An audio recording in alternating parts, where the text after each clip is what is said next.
Welcome to Linda's Creative Coiling. Today I'm working on a basket that uses sinew as its thread, and I'm going to be showing how to do the split stitch.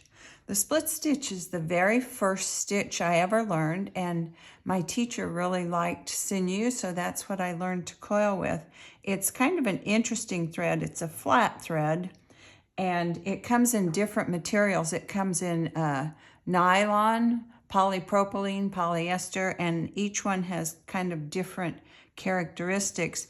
This one that I'm using is a nylon thread, and it looks like this on the spool, and it's a flat thread, and it can be split into multiple strands. I've split it into 4 strands to make it a little thinner. You can use it the full or however many you want, and that way you can vary how thick your threads are and your stitches. So it's kind of fun. You can play with that and get some different looks.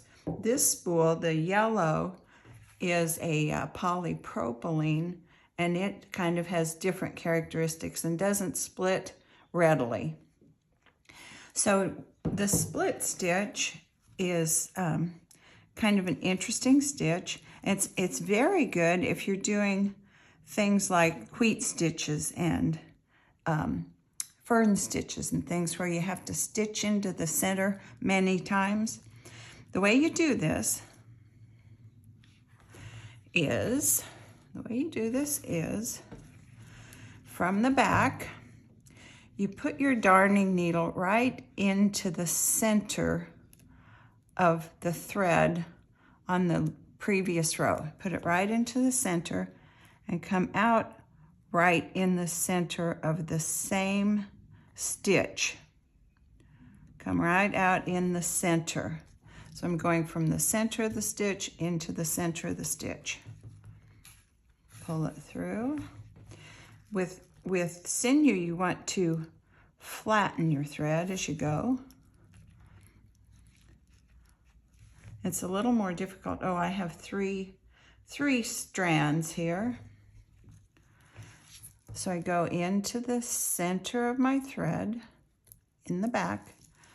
I come out the center of the thread in the front and pull it out. Now, one thing about sinew that I've found is sometimes it's harder to pull through, I think, because it's thicker where your needle is. It's harder to pull through.